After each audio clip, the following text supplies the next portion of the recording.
Hey y'all, welcome to Scary Tales. Thanks for coming back and checking us out. I was going through the Bigfoot Researchers Field Guide, the BFRO website, just looking at some eyewitness accounts recently. And just for the heck of it, I live in Delaware, so I was curious. I typed in Delaware, and I'm not expecting to find anything. There was 5 accounts of Bigfoot sightings in Delaware, and it's amazing to me, but I guess they are moving more and more east, it seems, as the years go along. But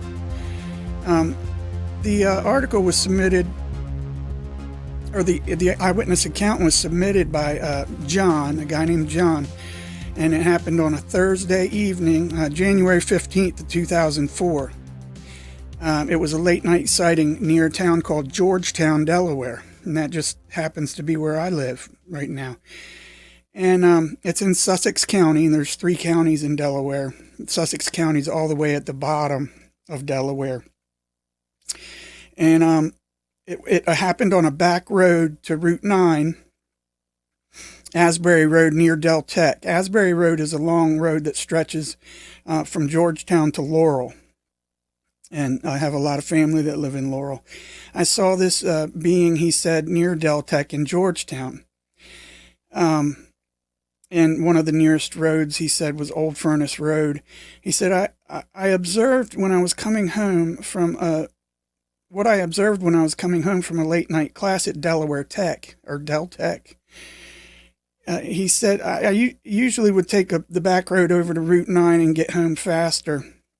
So I left college and made my way on the normal back road detour. And he said, I got through the first half of the twisted road and came up on the stop sign to turn right on the Asbury Road.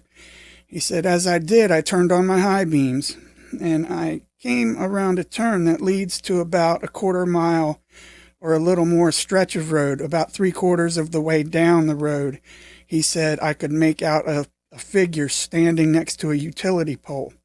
So he said, I immediately turned off my high beams, thinking it was a person, of course, because it was standing on, 2 legs. He said, as I got closer to the being, I was taken aback by its size. He said, I started to slow down without even realizing it. And he said he guesses because he was, puzzled and curious.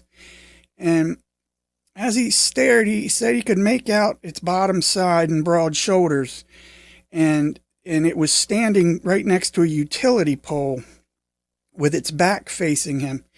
He was looking into the woods, and the hair came to a point on the top of its head, he said. The entire figure had a thick black cover of hair with no hair on its hands, he noticed. And he said, I couldn't see its feet. But since it was standing right next to the utility pole, that gave him a good reference for its height. And he said, I estimated it to be around 7 or 8 feet tall.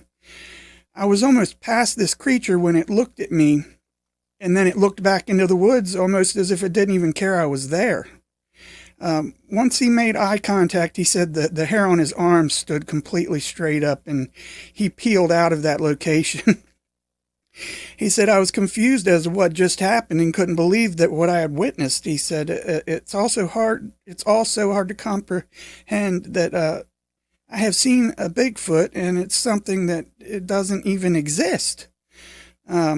He said, I also noticed that after this happened, he started looking into it, and he found out that there was a sighting very near there just a year before. And he said he says he wishes he wasn't alone, but he was, and so he could have somebody to corroborate his story. But he said, I plan on investigating more with some friends and looking more into it. And he said he found out there were more stories, like I said, and he had no idea until he visited the BFRO website, which stands for, I think it's the Bigfoot Field Guide Researchers Organization or something like that. I think Matt Moneymaker heads that up. The guy from the team leader on finding Bigfoot. A lot of you probably have seen. There's, Matt and Bigfoot and Cliff, or Matt and Matt, Bigfoot and Cliff and Renee and Bobo. The time and conditions, he said it was 8:55 p.m. He said there was no light whatsoever. The weather was very chilly. He said it was around 30 degrees and very breezy. He said it was, as he was riding through, there was thick forest, and he said it was very near a creek. Excuse me. And he also drew like 2 pictures, the best he could, he says, with as far as to what he remembers seeing. And he said, this is very interesting. It does have a pointy head, and a lot of eyewitness accounts point to the fact that their head comes to a point, and the hair just kind of comes to a little point. And anyway, I tell you what, this is so interesting. I'm going to go back, and there was 5 other accounts from Delaware, and I'm going to check those out too, and probably share them with y'all. And this is just amazing to me that there was a sighting about not even 5 minutes from where I'm at right now. And listen, if any of y'all have had any sightings or encounters or anything you want to share on the channel, just send me an email at bob.daigle75@aol.com. That's bob.daigle75@aol.com. And I'll be sure to get your stories up on the channel. And if you would rather, we could do a phone interview. If you don't feel like writing and going through that route, but we could do a phone interview, and that would be no problem at all. I want to thank y'all for checking out this story and coming and seeing the channel, and I really appreciate y'all. Till next time, take care. Bye-bye.